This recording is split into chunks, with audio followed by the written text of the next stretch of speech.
Hello welcome to a Sunday mini vlog. രാവിലെ തന്നെ ഇതാ പിള്ളേരുടെ ഒരു ഗുസ്തിക്കളിയൊക്കെ ഇല്ലാതെ ഒരു ദിവസം നമുക്ക് എങ്ങനെ സ്റ്റാർട്ട് ചെയ്യാൻ പറ്റും? അവരുടെ ഗുസ്തിയെല്ലാം കഴിഞ്ഞപ്പോഴത്തേനും നല്ല വിശപ്പൊക്കെയായി. അപ്പോഴത്തേനും ഇന്ന് രാവിലെ ഒരു ചോക്ലേറ്റ് പാൻ കേക്ക്സ് ഉണ്ടാക്കാനാണ്. മോന് ഫുൾ സ്വിങ്ങിൽ തന്നെ അവൻ എന്നെ ഹെൽപ്പ് ചെയ്യാനായിട്ട് കൂടിയിട്ടുണ്ട്. പിന്നെ ഇന്ന് പാൻ കേക്ക് ഒരു ജോയിൻറ്റ് എഫേർട്ടായിട്ടായിരുന്നു.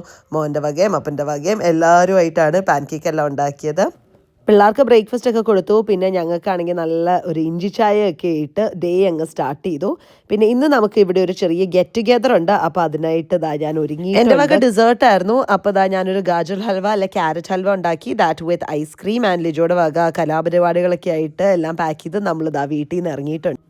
നിതിൻ്റെ ടാഷിൻ്റെ വീട്ടിലായിരുന്നു ഗെറ്റ് ടുഗെദർ. അവിടെ ചെന്നപ്പോൾ ഒരു ബുഫേക്കുള്ള ഫുഡ് തന്നെ ഉണ്ടായിരുന്നു. ചിക്കൻ, ഗോട്ട്, ബീഫ്, ക്രാബ്, അങ്ങനെ ഇല്ലാത്ത സാധനം ഇല്ല. ഇവിടെ ഈ നിതിനാണ് ഇതിൻ്റെ main chef. Good times, good food and good people, ഈ ഒരു കോമ്പിനേഷൻ ഒരിക്കലും മടുക്കാത്തതാണല്ലോ. എല്ലാം കഴിഞ്ഞപ്പോഴത്തേനും പിള്ളേരെല്ലാവരും കൂടെ ചേർന്ന് ഒരു കേക്കൊക്കെ കട്ട് ചെയ്തു.